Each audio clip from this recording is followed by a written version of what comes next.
Good afternoon. The Public Safety Committee will now come to order. Madam Clerk, will you please call the roll? Alderman Odenberg. Present. Alderwoman Clark Hubbard. Here. Alderwoman Keys. Present. Alderwoman Velasquez. Present. Alderwoman Sanye. Present.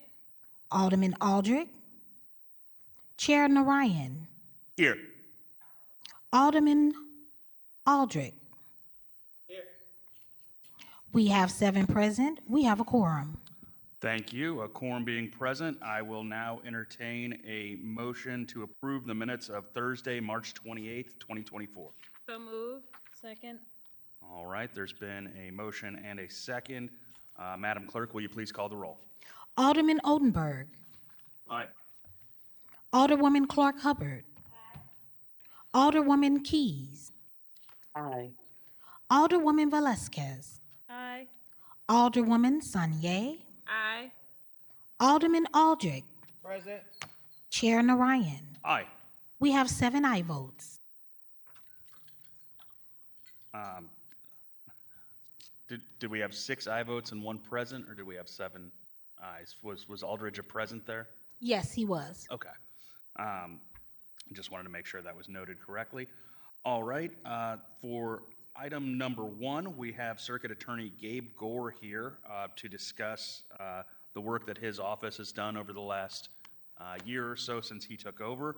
I know that many of us have been eagerly awaiting some information from him, but we all wanted to let him get his feet under him before we put him on the hot seat here.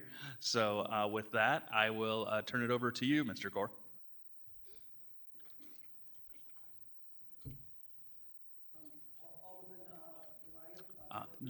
Could you turn your microphone on? Just hit the button so it turns green.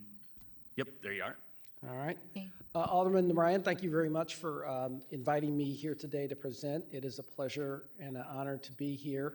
We'll give you kind of a update on what's going on in our office, but before I do, I'd like to just introduce some of my team that's here today. I have here with me today Jeff Jameson. He's a former circuit attorney. Many years ago was in the circuit attorney's office, had a distinguished career there, went on to work in business at Edward Jones and A.G. Edwards, and was trying to retire, and I had him come back to help us out in our office. He's doing a great job helping us out on kind of operational issues. He's my co-chief of staff, along with my good friend, Mark Darrell. Mark Darrell recently retired from Spire, where he was their chief legal officer for many years, had a very distinguished career in business, and along with Jeff is my co-chief of staff. They each work part-time and really are helping me put the operational side of the office back together, which when I got there, people asked me what surprised me. In terms of the court-facing side of the office, I was really prepared for anything because I have been following the coverage in the news and kind of understood that things were in a difficult position. I hadn't really given much thought to the fact that the operational side of the office had also suffered and was not in great shape. And so it's really been important to have a team come back to help me with that. So kind of the third major part of that team has been Jane Darce. Jane Darce was first assistant under Jennifer Joyce for many years and has been an invaluable resource for me in terms of coming back and helping to put the operational side of the office back together and figure out things like budget and staffing issues. Jane has kind of been on loan to us from the St. Charles Prosecuting Attorney's Office, where she currently works. Also here with me is Christy Bertelson, our public information officer. She's been doing a great job in kind of rebuilding that relationship and connection to the media.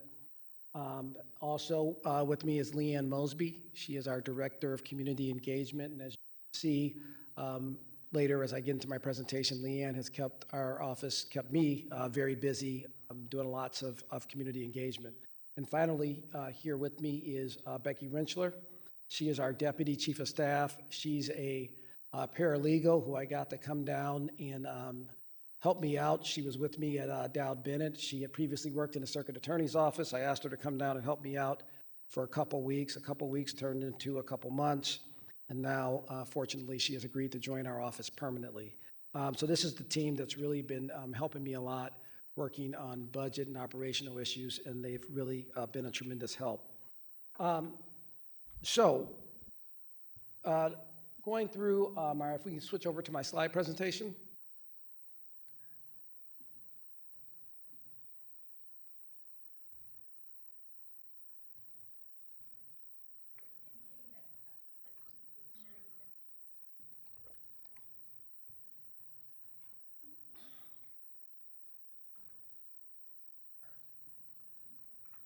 As always, technology issues. She's saying that screen sharing has been disabled?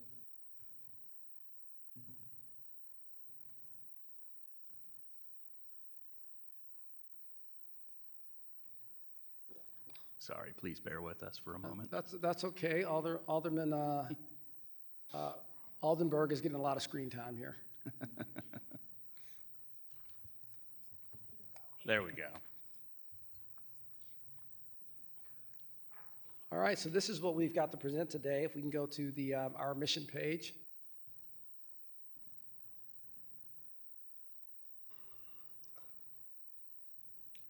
So, I mean, at the end of the day, everything our office does is about really two things that are captured here in our mission, right? We're here to seek justice, obtain justice for victims, and provide a higher level of public safety for the citizens of the city of St. Louis. That's really the end goal of our work, as stated in our mission. Next slide. My vision for our office from day one, when I was appointed on May 30th of last year, is that we be one of the highest performing prosecuting attorneys' offices in the country. That's a goal that I believe is obtainable. People ask me what that would look like. It can look like a number of things. From one perspective, what it looks like is when you have young, promising attorneys graduating from Washington University and St. Louis University and Mizzou, that they are as much focused and attracted by an opportunity to work in the circuit attorney's office as they are by the opportunity to work at one of our big law firms downtown or in Clayton. So that would be one measure. The other measure is that we have a circuit attorney's office that all of the citizens of St. Louis, or at least a majority or a good number of, can look at and have faith in, that they understand that our office is an office that operates with integrity, that they have faith in the issues and programs that we're pursuing, and that they have a trust in our office that they can be cooperative in investigations. So if we go to the next slide, we'll see the priorities that I've been focused on since I've been in office. As you all know, with all organizations, everything begins and ends with leadership. So when I got in, I knew right away that I was going to need a team of strong senior leaders to join me in the work if we were going to have the impact that we needed to have. At the point that I took over the circuit attorney's office, I think there were a lot of people in the St. Louis community who felt like the city was devolving into a sense of lawlessness because the circuit attorney's office had ceased performing its vital role in our criminal justice system. And there was a view that crime was being committed and no one was being held accountable for committing that crime. That's what we inherited, and I knew that that wasn't something that I would be able to have an impact on or correct without the help of some tremendous senior leadership. Fortunately for me, that is what we've received. Lots of people have stepped up to join me in this work. I also knew that it would be critical to restore the relationship with the St. Louis Metropolitan Police Department. That's a relationship that had really just completely collapsed between the prior administration and St. Louis Metropolitan Police. It was a relationship rather than one of trust and mutual respect, it was one of distrust. So I knew we had to correct that because when you don't have basic cooperation and professionalism between the Circuit Attorney's Office and the St. Louis Metropolitan Police Department, the primary victim of that are the citizens of St. Louis who don't have effective law enforcement. You cannot have effective law enforcement without having a relationship of mutual respect and professionalism between the Circuit Attorney's Office and the St. Louis Metropolitan Police Department. Of course, I understand, and everybody who's ever engaged in prosecution understands that there's going to be points of tension with the police department. There's going to be disagreements. There's going to be cases where we have different views. But it is important that that relationship always remain collaborative, professional, and respectful so that we can be productive for the citizens of St. Louis. And we have been able to establish that relationship with St. Louis Metropolitan Police. I meet regularly with Chief Tracy. We have good discussions about ways that our agencies can work together, and we work together to resolve issues. But more importantly, we have relationships of collaboration and interaction really up and down the agencies. We have interaction with day-to-day law enforcement at the Warren Office, which we reopened right away when we first were appointed back in May of 2023. The Warren Office reopened, and that Warren Office has really been a place where frontline officers have had an opportunity to interact with our attorneys on a daily basis, talk about the evidence that supports their cases, talk about the charges that they are submitting on, and it gives us an opportunity to educate them on what it takes to take a case from an arrest to getting a conviction in court. And it also just facilitates that relationship of respect and collaboration between our department and the Circuit Attorney's Office. The other place where we're working together is really at every level. Our violent crime unit supervisors in constant contact with the sergeants and the lieutenants in violent crime. Our chief homicide prosecutor, Mary Pat Carl, has worked well with the homicide detectives in terms of taking a second look at 29 cases that were not issued under the prior administration, where St. Louis Metropolitan Police Department felt strongly that they had evidence sufficient to prove that a homicide was committed. We've been working with them, taking a look at those cases, and last I heard had issued on a number of those cases, I think 6 or 7 of them. So that right there is a place where our collaborative relationship, our relationship of mutual respect with St. Louis Metropolitan Police Department has had an immediate positive impact. We've also been working to reduce the backlog. And when we talk about the backlog, we're talking about a number of backlogs. There was a backlog in the Warren Office that I'll talk about more specifically. But in addition to that, there's a backlog at every level of our cases. We've got a huge backlog of cases across the board, from homicides down to general felonies. And we've been working to reduce that. And me, along with my senior leadership team, have been working hard to really instill a culture of excellence within the office. What I preach is that in everything we do, the goal is excellence. The goal is perfection. We may never achieve it, but if that's your goal, you will come closer and closer to that. And I really emphasize to our attorneys that in everything we do, that's where we want to be focused in terms of what we want to achieve. If we can take a look at the next slide. And here we just talk a little bit about the senior leadership team that I've been blessed really to have come join me in the work at the Circuit Attorney's Office.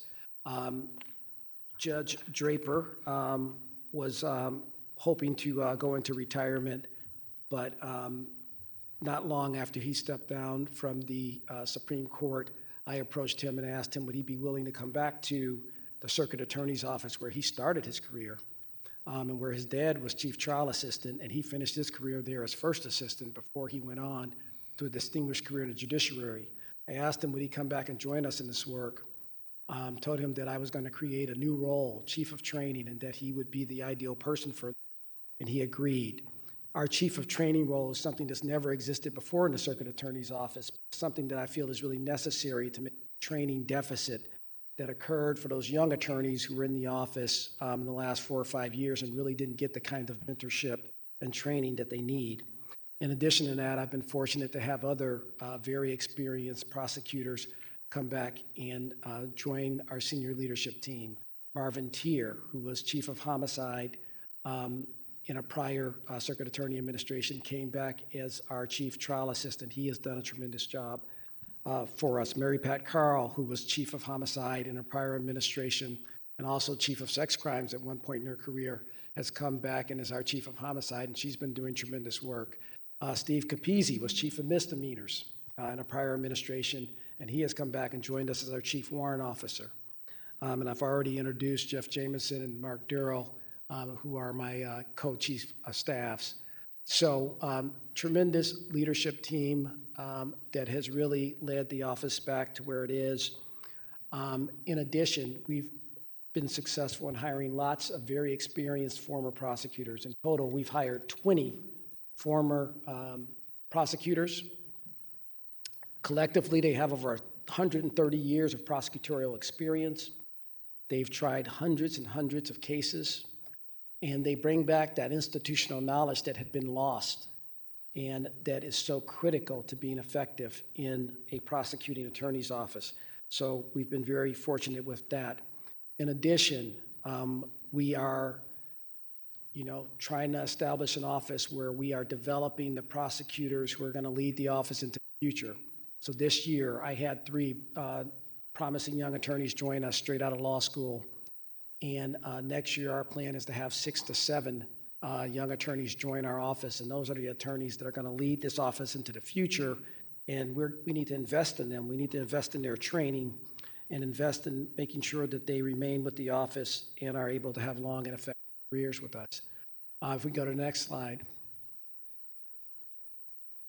There, we're just talking about the ways in which we've been able to work collaboratively with St. Louis Metropolitan Police Department, and I think I've covered that already, so we'll go to the next slide. Here, we just give some examples of our community engagement work. This is work that we began right away when I joined and when I was appointed in May of this year. There was a lot going on in the office. We had a lot of issues to deal with, but I knew that we weren't going to be effective and we weren't going to be successful without rebuilding that relationship of trust with the community. And we have been out there. We've done 77 public meetings in county. We did one today before we came here. So that's an important part of our program. Leanne Mosby has been doing a great job rebuilding those relationships and strengthening them, and that's work that we're going to continue to focus on.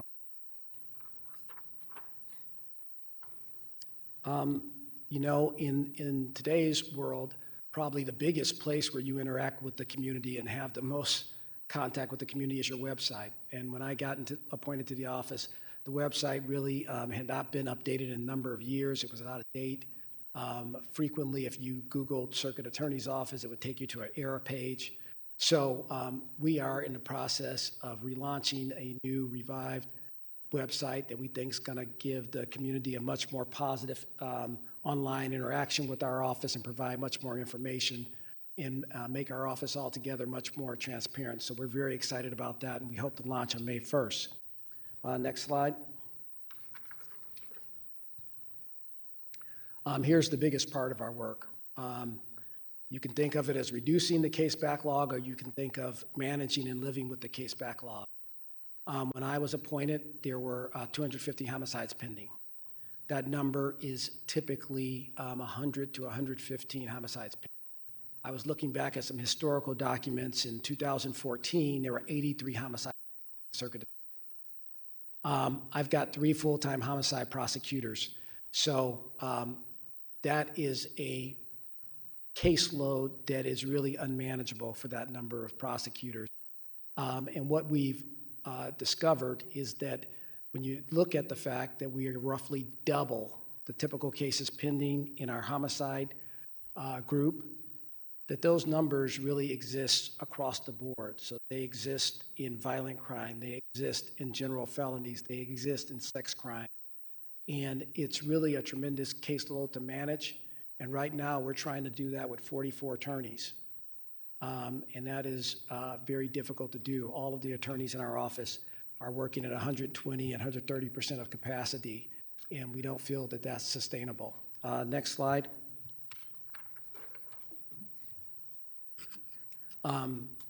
Talk here a little bit about the warrant office backlog that we've been dealing with. When I was appointed, what we discovered was that there were 6,700 applications for warrants pending in the warrant office that had not been reviewed. And stated very simply, what that is there were 6,700 instances where the police officers had made arrests, gathered evidence, put the information together, and submitted it to the circuit attorney's office for review for a charging decision, and no charging decision was made. The cases were just unreviewed. Of those 6,700 cases, there were 9 homicides, 9 St. Louis citizens who had been murdered, or at least were alleged to have been murdered, and no one ever looked at the cases. We reviewed those cases promptly and made charging decisions and got those cases moving. There were also hundreds and hundreds of violent felonies in there: rapes, assault firsts, carjackings that had not been reviewed. We prioritized those violent crimes, reviewed those cases, made arrests where appropriate, and got those cases moving. That work, in terms of reducing those backlogs of violent crimes, I know has had an immediate impact on public safety. Those were individuals on the streets who had been accused of committing violent crimes, sometimes on multiple occasions, and had really no action taken against them. So by issuing those cases, seeking no bond on those criminal defendants who were really deemed too dangerous to be on the streets, I know that we have impacted public safety positively and have saved lives. Next slide. Now, in my first 11 months as circuit attorney, I've been fortunate to have a lot of community collaboration and cooperation. Wesley Bell in the St. Louis Prosecuting Attorney's Office, when I first got there, sent down 3 or 4 attorneys a day to help us manage our docket and keep the system moving. The U.S. Attorney's Office agreed to take on 20 homicides for us, and have been very helpful in terms of helping us manage the huge homicide docket that I spoke about. But here's the thing, that type of assistance does not last forever. St. Louis County, I think on the day that the St. Louis Post-Dispatch ran the story saying that our charging decisions were up 45% year over year, on that day I got a call from the St. Louis County Prosecuting Attorney's Office saying, I guess you guys are okay now, we can pull our people. So, you know, it was great to have their assistance early on, but we haven't had any assistance from them since the fall. But it was great during that transition. The U.S. Attorney's Office, they've been helping us out. They've been great. They've they tried a murder one case in the city just last week and got a conviction, did a great job. However, I've been informed that they're not going to take any more homicide cases. They took 20. I was hoping that they would continue to help us out and take cases, but they are having to move back and focus on their docket. So they're not going to be taking on any more homicides. That is all to say that at the end of the day, I think everyone's going to be looking to the Circuit Attorney's Office to stand on its own and handle this caseload on its own, which I guess is our job, but we're going to need the resources to be able to do that because, as you can see, it's a lot to manage. If we could take a look at the next slide.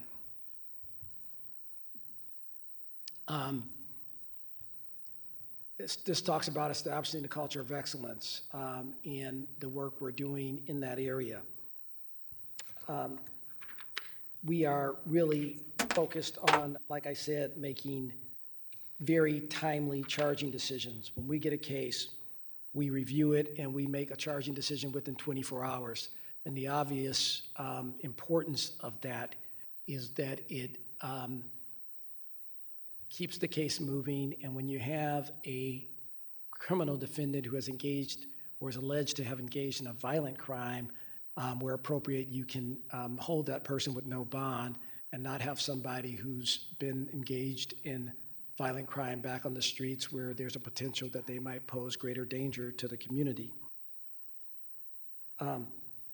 Also, there were cases that went unprosecuted previously that we're prosecuting. That's how our prosecutions are up. Our cases indicted are up 45% year over year the last time someone checked.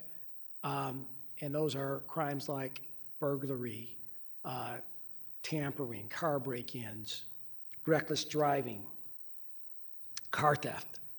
Those are cases that we prosecute.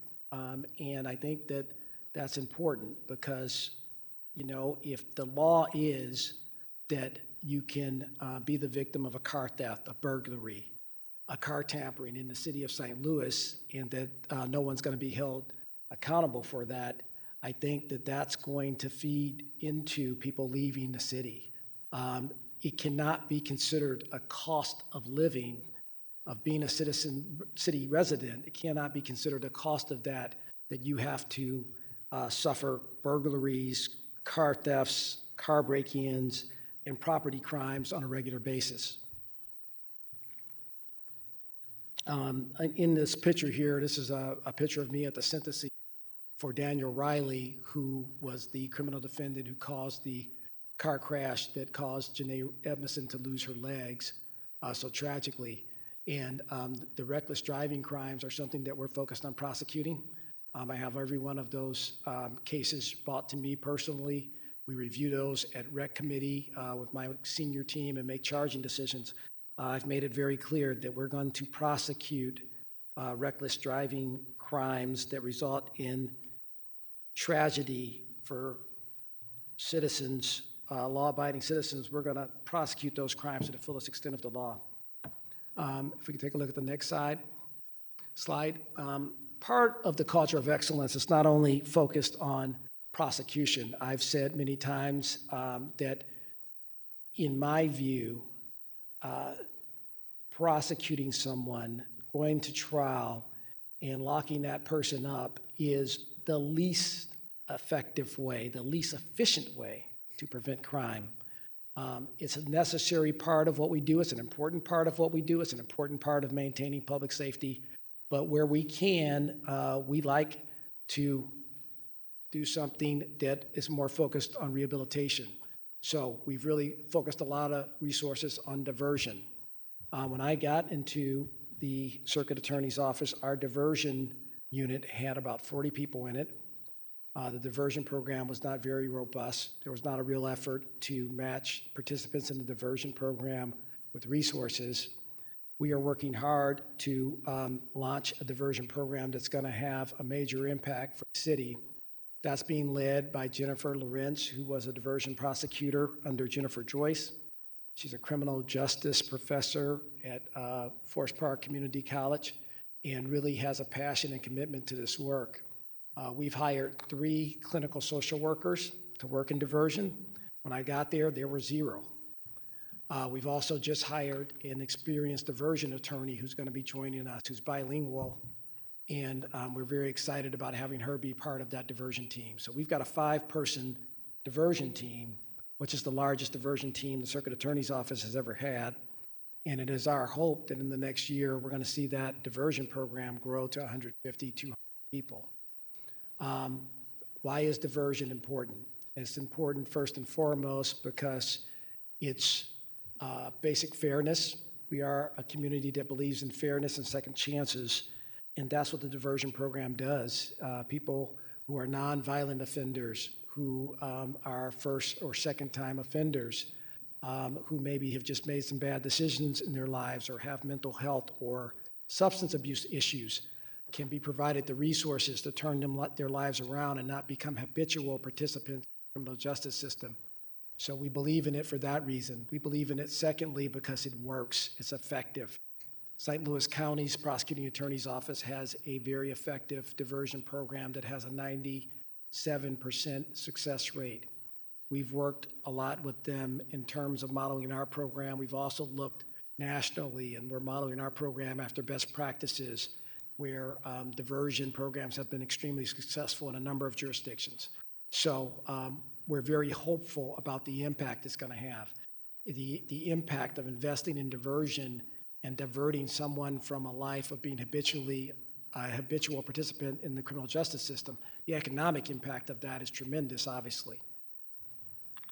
And finally, the importance of diversion is that it permits us to focus our resources where we most need to, which is on the violent crime. We had a reduction in violent crime in the city of St. Louis last year. We've got a reduction in most violent crime this year. Homicides are up a little bit, but we'll see how it turns out in the full year. But here's the thing. The level of violent crime we have in St. Louis is still unacceptable. We want a higher level of public safety for the citizens of St. Louis, and we're going to continue to work towards that. So diversion also permits us to focus our resources on violent crime. If we take a look at the next slide. We've also reestablished the Conviction Integrity Unit. When I arrived in the office, there was no Conviction Integrity Unit. Judge Draper has also agreed to head up our Conviction Integrity Unit. We're seeking a position. There's no attorney assigned to conviction integrity, no frontline attorney assigned to conviction integrity, so we were seeking a conviction integrity position in our budget so that we can have someone to work on those cases. We had our first conviction integrity case that we filed a few weeks ago. We filed for a motion to vacate the conviction of Christopher Dunn, someone who I believe was wrongfully convicted of murder one some 30 years ago when he was 19 years old, and he was convicted on the testimony of a 14-year-old and a 12-year-old who have since recanted. So that's a case that we filed, and we're going to be having a hearing on that case on May 20th. Why is conviction integrity important? Well, very basically, it's important because you have to obtain justice for somebody like Christopher Dunn, who has been serving a long prison sentence in a case where, if you look at the evidence today, you'll see that it was a conviction that should not have occurred. So it's important from just a basic fundamental fairness standpoint. But it's also important from the standpoint of building that trust with the community, having the community see that we understand the criminal justice system is not infallible and that we're open and willing to correct injustices where we find them. So conviction integrity is going to be an important part of what we do and is an important part of the culture of excellence that we're establishing. Our challenges ahead, obviously, the biggest challenge we face is that caseloads are double what they historically have been. So that's something that we're going to have to continue to manage, and that's not a problem that's going to go away. You know, people ask me, are things back on track? Have you gotten everything under control? The case backlog we have is not something that's going to go away in 11 months. It's not going to go away in 2 years. It's not going to go away in 3 years. We're going to be living with that for a long time, and we're going to need resources to deal with that, or else we're going to find ourselves back in the same situation we were in May. That's why I'm seeking, in terms of staffing, 6 attorneys and 6 support staff positions to support our efforts, which, in my view, is a modest request given the fact that we're managing caseloads that are roughly double what they historically have been. My long-term vision for the office, be one of the highest performing prosecuting attorney's offices in the country. I've already described to you how we would measure that and what that would look like. In order to achieve that, we're going to have to be competitive on compensation. The market for prosecutors is highly competitive. I've lost 3 attorneys in 11 months who've left for neighboring prosecuting attorneys' offices, and all of them got an increase in pay. So we're going to have to be competitive on compensation. We're going to have to focus on training. Young lawyers are willing to forego higher salaries early in their careers to get training that we can offer, that we can uniquely offer. The trial training that we can offer is something unique. So we're going to have to offer that. We're going to have to offer one of the best training programs in the country if we want to attract the best young attorneys in the country. And we're also going to have to improve our technology, which we're working to do. There have been basically no investment in a technology in a circuit attorney's office for 10 years at the time that I arrived there. We're making some of those investments now, but we're going to have to continue to do that. We're also going to have to make an investment in courtroom technology. I've said very clearly, in St. Louis City, we're the only courthouse I've been in recent years that has nothing in terms of courtroom technology. And we're going to have to make the decision whether we're going to have a courthouse here in the city of St. Louis that is a modern functioning courthouse, or whether we're going to have a museum, a courthouse museum, because if you don't have the technology in your courtroom, that's essentially what you're going to have. So we were making an effort to improve our ability to present video evidence in court that requires courtroom technology. In all of our cases now, virtually, we have videos. It requires courtroom technology to present it. You want to present it in a compelling way. And importantly, you want to present it in a way that the public is permitted to view the evidence in the case. When I first went down and watched a trial in the courtroom, one of my attorneys were trying a murder case, and I sat down with the victim's family during closing argument, and all I could see was the back of a 10-year-old television set that was completely obstructing our view. We couldn't see the evidence being played. We couldn't see the jury. We couldn't see the prosecutor making an argument. And there's the victim's family trying to observe what's going on, trying to see the evidence they hope is going to obtain justice for their lost loved one, and they can't see anything. So that's a problem. Those are things we have to fix. If we can go to the next slide. These things are self-evident, but the benefits of investing in our office, I think, the return on investment in the circuit attorney's office is substantial. Obviously, you can't place a value on public safety. I do think we're an important part of obtaining public safety here in the city of St. Louis. Increasing the efficacy of the criminal justice system makes it a better justice system for victims and criminal defendants. I have encountered cases since I've been in my position where people have been locked up in the city jail for 6 years, 4 years, 3 years. That's because the dockets aren't moving. It takes resources to move those dockets, work on the backlog. That's going to provide more justice for criminal defendants. Since I've been in the office, one backlog we have addressed and we have fixed is the backlog in terms of producing discovery to criminal defendants. It was a focus of mine, and right now, today, we are timely producing discovery to criminal defendants. So the investments in the circuit attorney's office are good for really all participants in the criminal justice system. Increased investment in the circuit attorney's office is going to increase business investment in the city of St. Louis.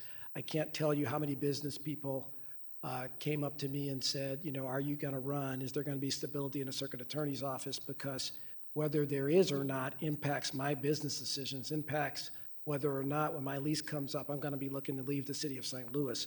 So we have a clear impact there. And obviously, an effectively functioning circuit attorney's office really raises the quality of life for all of the citizens of St. Louis. That is all I have to share, and I'm happy to take any questions that you have. Well, first, thank you for coming today, and thank you for just in general taking on this task. I know it's a gargantuan task, and my guess is that you could be sitting on a beach somewhere or in private practice, wherever you want to be. And so I just want to thank you very much for being willing to take this on. It's a massive task, and that's certainly not lost on me. Thank you. I also want to note, I just want to thank you for your work with the warrant office. When I talk to the men and women that patrol our streets, they tell me that virtually overnight, there was 100% change in the way that they were perceived, basically, in the warrant office when they went to apply for a warrant, when they said, here's the report. I think I got the guy. What do we do next? Under the previous administration there, that things just were really falling apart at that point. And from what I gather now from talking to on the ground, it's just fundamentally different. And I can see that in their morale. I can see that in the way that I don't have the same low-level criminals repeatedly victimizing the people in my ward and in this city, because it's not a revolving door there anymore, which is huge. I have a couple questions for you on the diversion dockets. I'm a huge fan of the diversion dockets. In a previous life, when I was actively practicing law, I was a huge proponent of them. I think St. Charles did a really fantastic job with theirs. They had a veterans docket, as I think either an opioid or an addiction docket. And there were a lot of young men and women that I saw that I think would have, particularly with the veterans docket, when they're coming back from all these places, or just returning to civilian life after a career in the military. Some struggled and wound up making a poor decision one night. But there was an ability to work with them to not throw kind of the rest of their life away, particularly to avoid that first felony conviction. Do you have any kind of specialization in the diversion dockets at this point? Is there the veterans docket, the opioid docket, or is it just kind of if someone seems like they're appropriate for it? So when I talk about diversion, I kind of include our treatment court in that. I mean, so there's going to be treatment court, which will be a piece of it. And then there's the diversion program, which has a number of elements. There's a program focused on young offenders, and a program, focused on older offenders. And so it's going to be specialized in that way.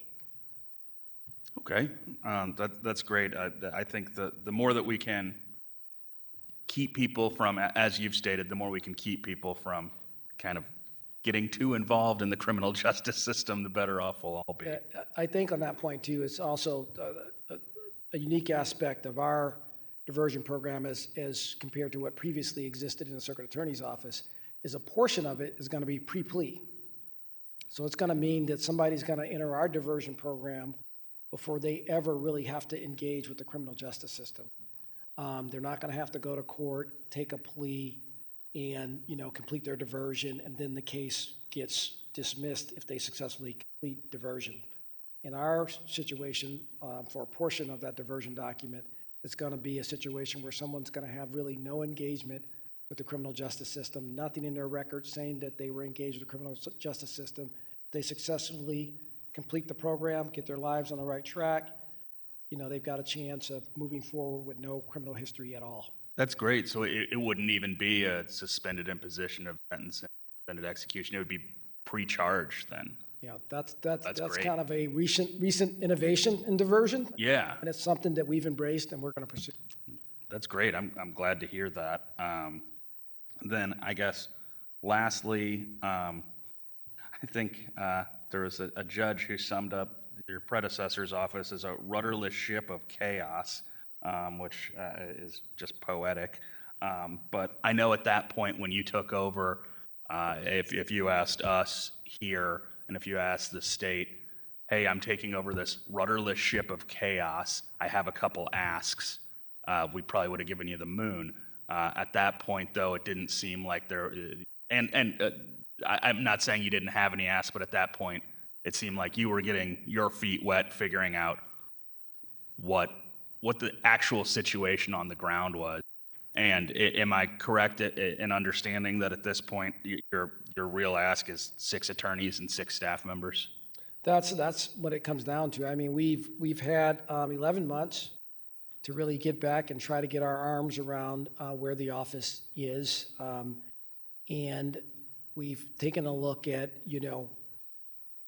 what we need to basically get on a trajectory that's sustainable, where we're not subjecting our support staff and our attorneys to burnout, where we're not making unreasonable requests of them. I will tell you right now, I talk about my senior leadership team. Traditionally in their roles, they're not in court trying cases.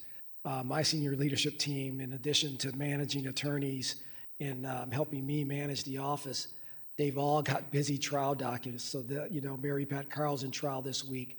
Tanya Engelhardt, our head of violent crime, is in trial this week. They're in trial on the case involving the alleged murder of Officer Bohannon. And at this point, they're having to kind of wear both hats. And that's just a situation that's not sustainable. So we've kind of looked at the situation. I've sat down with my team, and we've really kind of gamed out what we need to succeed. And what I submitted in my budget really does represent the minimum resources we need to be able to be successful as an office. Well, I will certainly be in support of your ask for those 6 attorneys and staff members, and then maybe selfishly of me, because at some point I may end up back in those courthouses again. I do think that moving into the 21st century is important. You can go to rural Missouri and see technology in the courtrooms, so it's kind of a shame that we don't have that same technology here in the city of St. Louis. So I would certainly be a proponent of that as well. At this point, I'll open it up to the rest of the committee for any questions. Alderman Oldenburg, do you have any questions or comments? Yeah, just a couple, and thank you, Chairman. Circuit Attorney Gore, thanks for being here today. Appreciate it. Great update. Still a lot of work to do, but I think I say on behalf of this committee and most of the constituents I represent, we've got good faith in you, and we appreciate the job you're doing. You mentioned in your presentation that sort of recruitment and the successful trying of cases really comes down to training, competitive compensation, and technology, to which the chairman was just alluding to. We're getting into the city's budget season, so in addition to those 6 attorneys and 6 staff members, I would suggest to be sure to underscore where resources are needed to bolster those three items: technology, training, and a competitive salary for not only new hires but also the current staff you have, because retaining is also a critical function, which I'm sure you're well aware of. So I would encourage you to work very closely with Chairman Alderwoman Spencer and the Budget Committee that'll be meeting here in a few weeks to make additional requests in those items, because I think those are very important subject matters that you just brought up. It used to be that, at least I've been told that, right, the Circuit Attorney's Office for a new law school graduate is a great place to cut their teeth and get experience. But also, I think you're right. I think competitive compensation and technology are also parts of that recruitment, because I see us investing in those items as infrastructure so that we're never in a position again where we have, over 300 backlogged homicide cases, and that we are a rudderless ship of chaos. So if we're building the proper infrastructure and getting good attorneys in the office that sustain its effectiveness, I think that's got to be the goal. So I want to thank you very much again for being here, and let me know if you need anything as well. Thank you. I appreciate that. All right, Alderwoman Clark Hubbard. Thank you, Mr. Chairman, and thank you, committee members. Thank you all for being here. I don't have any questions, just thank you for the updates and keeping the lines of communication open, and offer my continued support to be able to uplift the excellence that you are already portraying here in the office, and also with building the capacity in the office as well. So again, along with my support that it goes for not just here in the Public Safety Committee and down on the Board of Aldermen, but out in the community as well, which I know there are, I know people throw around cliches and quotes and things, but that doesn't do anything but here continue sometimes the division. And I think I really appreciate the effort that you're putting forth to build back the relationships with the community and the Circuit Attorney's Office, and take them in a more positive direction. And so my support is absolutely offered there as well. Please don't ever hesitate to call. Thank you. I appreciate that. Alderwoman Keys. Thank you, Mr. Chair and members of the board. Good to see you again.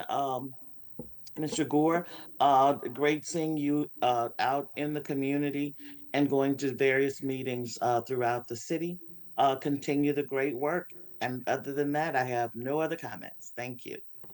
Great to see you as well, Alderwoman Keys, and thank you for having me out to your ward for a visit. All right, Alderwoman Velasquez. Thank you, Circuit Attorney Gore. I'm going to echo my colleagues in thanking you and your office for taking up, I think, such gargantuan, I don't know if that was the word that somebody used, such a big task. I have a couple of questions, and it's more related to what Alderman Oldenburg said about budget. Do you have any current staff vacancies So right now? Currently, under the current budget, which was a budget that I did not submit, it was a budget submitted by the prior administration, and they didn't get what they asked for either. But what they obtained in their request, a budget that included 53 attorney positions. I'm currently at 44. I've already extended offers and had acceptances from 6 additional attorneys, but they're not going to join until the fall. So if you project that out, that would put me somewhere around 50. I hope to add some experienced attorneys between now and the fall, so I will be bumping up against that 53 number very soon here. In my budget, we're asking for 60 positions total. Do I think we'll hit that by, January 25? I don't know. I would love it if we did. If you ask me to guess, I suspect not. But those are the positions we need. When we hit that number, that's when we will be in a position where we can manage the caseloads we have. I mean, as I pointed out, our caseloads across the board are roughly double what you historically see. The caseloads that our attorneys are carrying are much in excess of what typically, a violent crime attorney would carry, what a general felony attorney would carry, what a homicide attorney would carry. So the additional positions we're asking for to get up to 60, we think we can manage that. I mean, part of the reason you might ask, well, you got double the caseload, how are you going to manage that just with 6 additional support staff and 6 additional attorneys? Well, there's a capacity issue on the court side, right? So some of it gets managed because there's only so fast cases can move. But also, our attorneys are just working very hard and doing the extra work that's necessary to manage those caseloads. And I'm okay with making that ask of our attorneys, and I think they're okay with doing it, but there comes a point where it just becomes unsustainable, and I think that's where we are right now. Thank you. So I'm glad that we're having this growing diversion program, and I think what we, at least from my perspective of the city, we want to, or at least in community, want to balance this idea of prosecution and diversion, right? That a mix of both. So as you're looking at growing the staff of the office, do you have an idea of what the, I don't want to say ideal capacity, but the capacity the diversion program could grow to have? You mentioned as 250 right now, and I know that's it might be a hard question to ask because that would have multiple factors, but I think at least from our side, the idea of, we've been through a tough on crime phase in the city and of course in the country, right? And so making sure that we're using every opportunity to give the folks things that they need through diversion is important. Yeah, so in terms of a number, I think those are our best numbers, 150 to 250 in the next year. I'm prepared to build the capacity as much as we can handle successfully and be effective. So if we're headed towards 400 and we need another social worker to jump in and aid with the program, trust me, I'm gonna be out trying to find the money to add that clinical social worker position. So, when you look at what St. Louis County has done and the impact their diversion program has, you project that to the city, if we can be equally successful, the impact in the city is going to be much more significant. you know, we're working with city agencies, Places for People, St. Patrick's Center. We really want to have a diversion program that is providing the tools for success for the participants. And if we can do that, like I said, the impact is going to be huge for the city. It's going to be huge for the participants, but it's going to be huge for the city in terms of economic impact. It's going to be huge for our city. It's going to be huge for our office in terms of hopefully reducing the number of cases we're seeing, because we're diverting some of those people who might end up in a situation where they're committing violent crime. We're diverting them out of the criminal justice system and into more productive lifestyles. Thank you. Last question. I assume that the budget that you're submitting will reflect the ask for this additional staff, and hopefully, as Alderman Oldenburg brought up, technology needs as well. Our budget reflects our ask for supporting those 6 attorneys and 6 support staff positions. Red memo today. How you doing up there? You.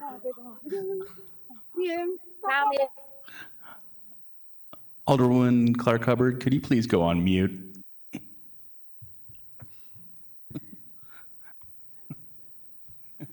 Thank you. So it reflects those positions.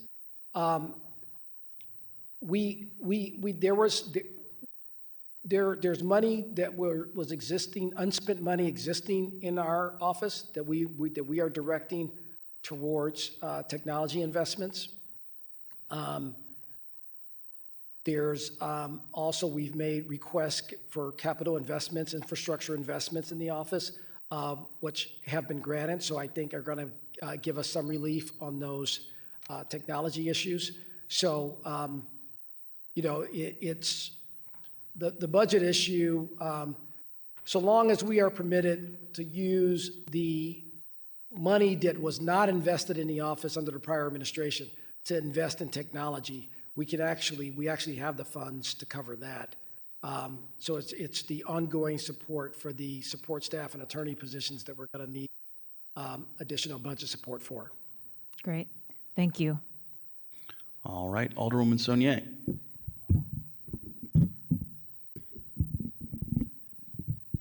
Hi, Attorney Gore. What is the proper way? Let's start with that question. Is it Attorney Gore, Prosecutor Gore? The proper way? Circuit Attorney Gore is fine. Gabe is fine. Whatever you're more comfortable with. Okay, well, since we're in a public meeting, I'll go with my office. I tell everyone, call me Gabe. Well, first, I will echo my colleagues. Thank you for, for being here. And I think certainly, especially those of us who are new, understand what it's like to come into a situation that has so much history, that has its own sets of relationships, that has, all of the little things that exist that you can't really know until you're in the role. So thank you for stepping up to lead our city. I feel like I've heard a lot of your information and requests. So first, I just want to echo the thank you that you've really put a priority as far as being present in community. I've run into you at many neighborhood meetings. I get emails from constituents asking me if you can go. Whenever I've reached out to your office, I always get a response. You're able to find a time. So thank you for that. Thank you. And it was great having a chance to be with you in your ward a couple weeks ago. Yes. I really think you've answered a lot of my questions. I guess one of the questions that I have, one of the things that I think police officers have lifted up to me as they've been in service is a concern for fentanyl use and just different substances. So I just have a general question about, I know it's not a such thing as maybe like the most used substance, but as far as like cases that are coming before you that your office is reviewing, could you give me some insight into what are some of the most, when it comes to like addictions and substance related cases, what are those substances that you're finding that come up over and over again? We are seeing a lot of fentanyl, and then all of the usual suspects, a lot of cocaine, heroin. Our office, our focus, A lot of the drug crime and the major drug trafficking issues are more of a focus of the attorney's office and the DEA. And much more of our focus, our typical drug case involves, someone who's unlawfully carrying, involved in some other kind of crime and in possession of drugs. So, we have drug cases, but I think the drug cases of any level of significance end up in the federal system. Thank you. And then I saw your list of community partners. So Places for People, I have a lot of folks within my ward who work for Places for People, and we have regular conversations about your office, and they've said very positive things. And I always say it matters what people are saying when you're not in the room more than when you are in the room. So I want to make sure I relay that message, and thank you for your work with them. I didn't see Freedom Community Center on that list, but I know at one point you guys were kind of in conversation, especially once you first got appointed. So I was just curious, are there any works in the plans to collaborate them or work with them, because they do a lot of work in the diversion area? I certainly will submit that name to our director of diversion. She's out building those relationships. We work a lot with the Office of Violence Prevention and their community partners. So that's certainly a relationship we'll take a look at. Okay, thank you. All right. Vice Chair Aldridge. Thank you, Mr. Chair and members. I'm blinking. Here. Guess it's not charged. Thank you, Mr. Chair, members of the committee. Thank you, Circuit Attorney, for being here. It's good to see you around again. We served on the Ferguson Commission as commission members, as well as one of our staff members, Velasquez, so it's good to all be kind of working back together. A little bit of a Ferguson Commission reunion. Yeah, just a little reunion here, and it feels so good. Reunited, and it feels so good. So going to the conviction, and I was listening and typing at the same time. So the eviction integrity unit, which I love that you was talking about that in the diversion program. So where is kind of the state of that? I know it sounds like in your time, it sounds like you said requested one individual to kind of get a second chance on that conviction integrity unit. Is that correct? Right. We've done one motion to vacate. Okay. And is that unit staffed up to what you would like to see? Currently, we are not authorized a position for a conviction integrity attorney. So we have no conviction integrity attorney. Judge Draper, who came out of retirement to be chief training officer, one day we were in a meeting and we were like, we got to really get on top of our conviction integrity cases and start that review process. And I looked around and I'm like, we have a Supreme Court justice sitting here, so you really couldn't have anybody better. So he graciously agreed to take on that role as well. He's working with my unit supervisor for financial and civil matters. Conviction integrity isn't really something that is traditionally part of her responsibilities, but she's doing it for now. So we're kind of getting by as best we can. And our conviction integrity unit right now, we're solely focused on conducting reviews and looking for cases where we believe that there's a showing of actual innocence, where we can proceed under the statute that we're proceeding under in the Christopher Dunn case and go to a court and say that we believe this person. We're not raising process issues. We're not raising issues that evidence was admitted that it shouldn't have been admitted. What we're telling you, Judge, is that looking at all the evidence, we believe this is a case where the person was actually innocent of the crime they were charged with and should therefore have their conviction vacated. So those are the only cases we're focused on now. If we had a full-time conviction integrity attorney, if we had positions to support that, we could maybe start taking a look at broader conviction integrity issues. But right now, we're just focused on the opportunities to utilize the Missouri statute that permits any prosecutor to say, hey, I've looked at this case and I'm ready to represent to the court that it is my belief that this person did not commit this crime. And so that's what we have in the Christopher Dunn case, where we have somebody convicted based on a testimony of a 14-year-old and a 12-year-old on a ID, late at night where there wasn't good lighting, and they have since both recanted their testimony.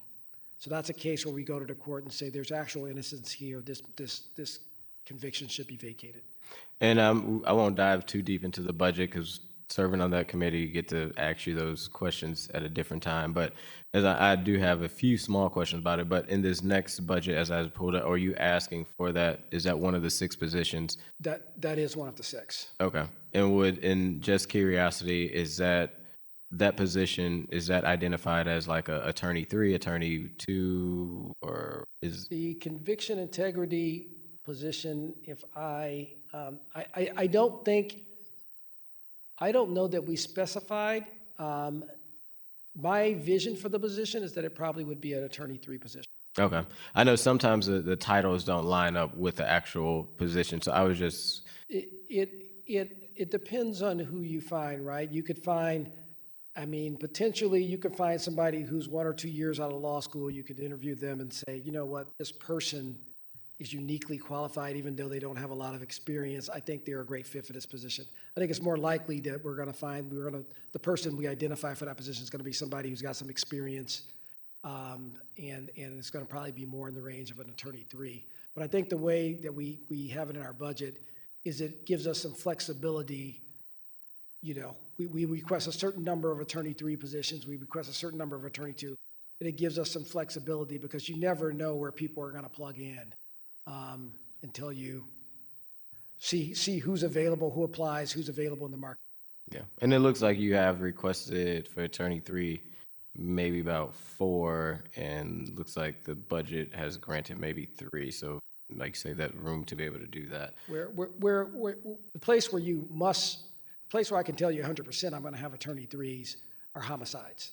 So when I have a homicide prosecutor, that's going to need to be one of my very most experienced prosecutors, and that's who we're going to face the most competition for in the market. Okay. And then the diversion program also, I'm a big believer of, I want to echo the sentiments of Alderwoman from the 6th Ward. I believe that being smart on crime is important instead of being tough on crime. I do want to commend your office for also holding folks accountable. I'm not going to talk about the past because the past is the past. You're here now. We're talking about the present and how we move forward. So I'm not going to talk about the predecessor. I think what you're doing now is a good job. It is in the right direction of the city, and that's what we need to continue to talk about to move forward and give hope to residents that are here, to let folks know that the office is moving forward. It's a new day. Let's talk about today's day and moving forward on that. But the diversion program, how, and I know you say you staffed it up even more than what it was. So how many, I guess, attorneys or how many staff members is currently on that now then, that's currently there, and are you asking for more for that program? Currently, we have 3 clinical workers, all of whom have joined the office probably in the last 3 to 4 months. And I'm saying clinical social workers. They're trained social workers. And in addition, we have a full-time attorney we just hired who's going to cover the diversion docket and the treatment court docket. And then we have our director of diversion who manages the whole thing. And she also obviously handles cases and gets involved in diversion cases. So that's 5 positions. We've staffed those. Those are in our budget. Most of those positions are funded on our with our enhanced prosecution tax, and that's where those positions have traditionally been. And so we just need to make sure that we fill those positions and have money in our budget to continue that programming. As the funding changes a little bit from year to year. Okay. And it's been about a year since you've been on? I'm going to be 11 months on April 30th. Okay. So I got like 1 month before you. Okay. So, okay. And then the last question, and this is again just a budget and not going into deep detail because we'll have that opportunity to do Knowing that, you know, the previous budget was done before you, a lot was requested, and there was a lot of vacancies, which seems to be a common theme of the city of St. Louis, no matter if it's this office or policing. I know the budget, we had a lot of position for correctional officers, which we slashed at because we just never fill it. I know you asked for more. It looks like maybe roughly 156 or budgeted to 150. If granted those 6 more positions, or 6.5, no, 6, because you have 150.5, are you confident that you'll be able to fill those positions to move forward? So I'm confident that that's the number we need. That's the number I'd like to see in the budget. I mean, I think, you know, as I recall, the budget that was submitted last year, asked for, in terms of dollar value ask, roughly what we've asked for this year. So our budget requests are about the same as what they were under the prior administration. The prior administration was granted 53 attorney positions, and when I got to the office, the number was 22. So there was a huge gap to close there. I'm confident, based on you know, the enthusiasm we've seen to come back and join our office in the work that we're doing, that we can have a fair amount of success in filling those positions. Do I think we're going to hit the 60 by this time next year? If I had to bet, I would say probably not, but I certainly want, if the opportunity presents itself, I certainly would want to be able to avail ourselves of it. So, you know, and I mean, what you're talking about also in terms of the prior administration and not filling those positions that were authorized. You know, when I got there, we're at 22 positions, there were 53 authorized.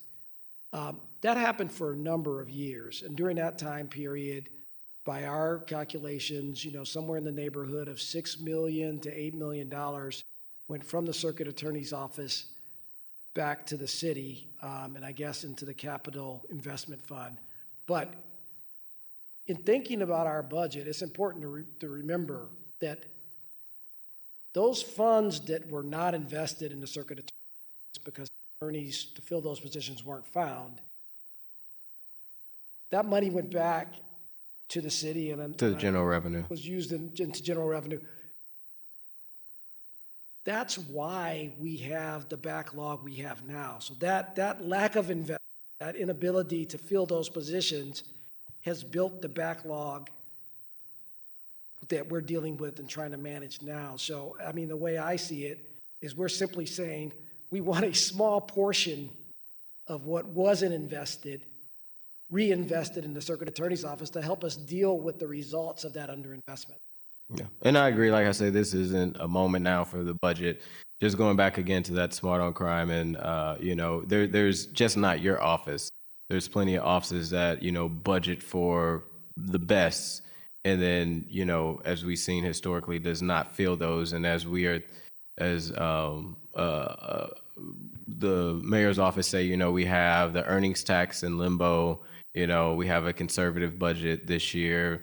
Some blame the firefighters' pension, which I, you know, disagree on. Just thinking of how we can invest in, and I think your office is one of those that we invest in that have not had the support.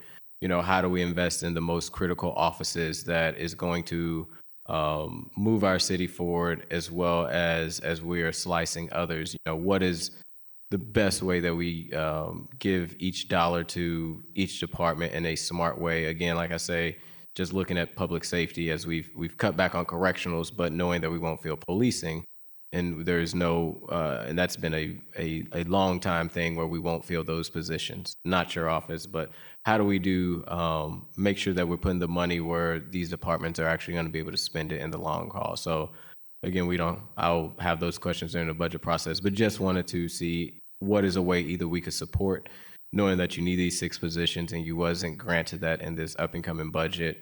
And if you felt the confident to be able to fill those positions, so that knowing if you don't, it goes into general revenue, but how can that maybe go into a different department that could actually spend those dollars for public safety, public health? When you think about public safety, it is your office, it's policing.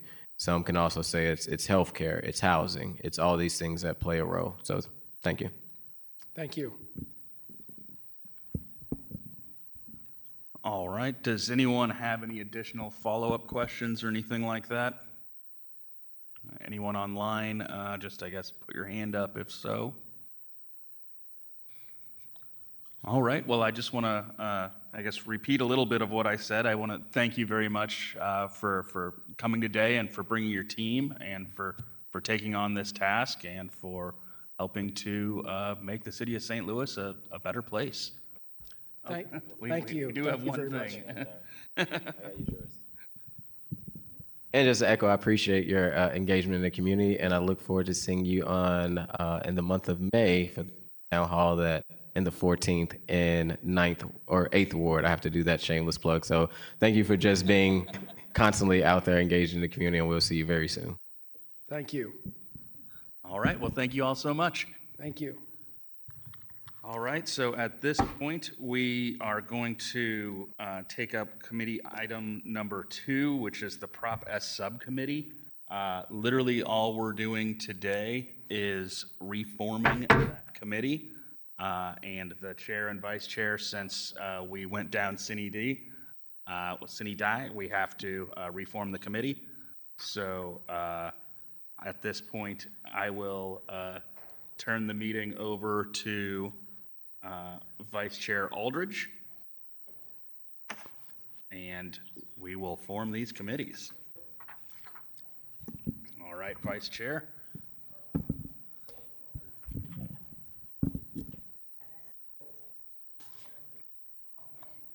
think that's all. I got a pee, but. Are we taking, at the request, Mr. Chair, are we able to take since I guess I don't know if we closed out to go to another, but there's been a request for like a 5-minute recess. This is going to take about 45 seconds. Okay. Just give me like literally 45 seconds, and then we're going to Again, close the meeting. Procedure-wise, do we need to adjourn? Did we adjourn from public safety to enter the subcommittee? No, because we have to form the subcommittee. The subcommittee dead. Okay, I would move forward to enter, the chairman, you have the floor. So thank you. At this point, I move that we form a subcommittee on Prop S. There was a motion to create a subcommittee on the Prop S, seconded by the Alderwoman from this board. Madam Clerk, could you call the roll to? I can. So there was a motion, it was made by 7 and By me, and then second by 6. By 4, motion made by 4. 4 and then 6. And seconded by 6. all right. Alderman Odenberg.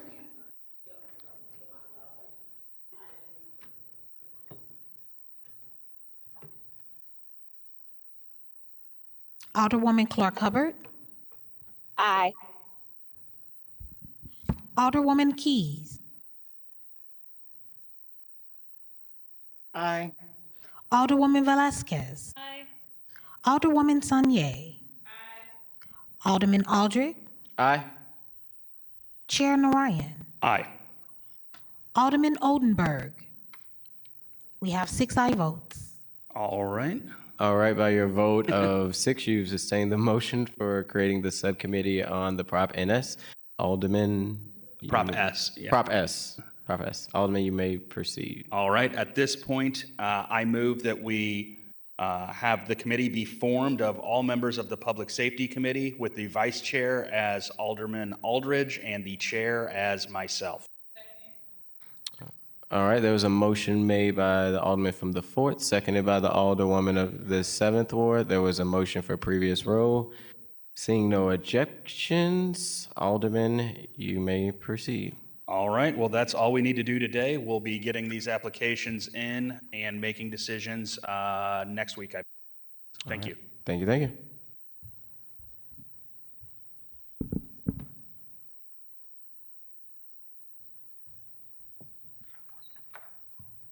All right. And does anyone have any announcements?